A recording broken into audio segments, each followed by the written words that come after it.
On a parlé dans la première partie de manière un peu générale de comment le Web3 allait changer nos vies de manière très concrète.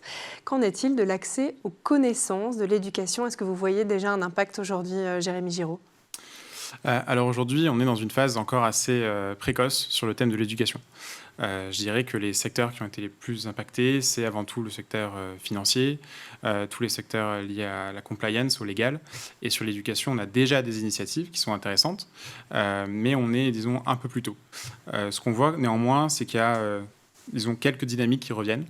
La première, c'est la création de jeux, en fait, l'usage de la gamification pour inciter les élèves, notamment en primaire ou au collège, à être plus actifs pour apprendre certaines matières. Parce que la nouvelle génération apprend différemment que la dernière, vous pensez, avec le Web3? Oui, tout à fait. Alors, je pense que le Web3 contribue parce qu'il change complètement la manière d'avoir des récompenses en matière de gamification. Tout le principe de la gamification, c'est je récompense l'utilisateur, l'apprenant, en lui donnant une carotte qui va l'inciter à continuer à jouer et à apprendre. Le souci, la limitation avec le Web 2, disons, c'est que cette récompense, elle est abstraite. On va gagner des points sur un jeu, on va gagner, que sais-je, des quêtes, peu importe. Le Web 3, on peut donner des récompenses beaucoup plus concrètes.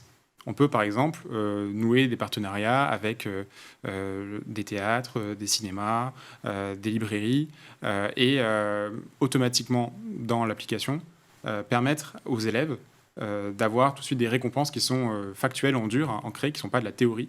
Et donc, ça a un rôle beaucoup plus fort pour démultiplier l'envie d'apprendre.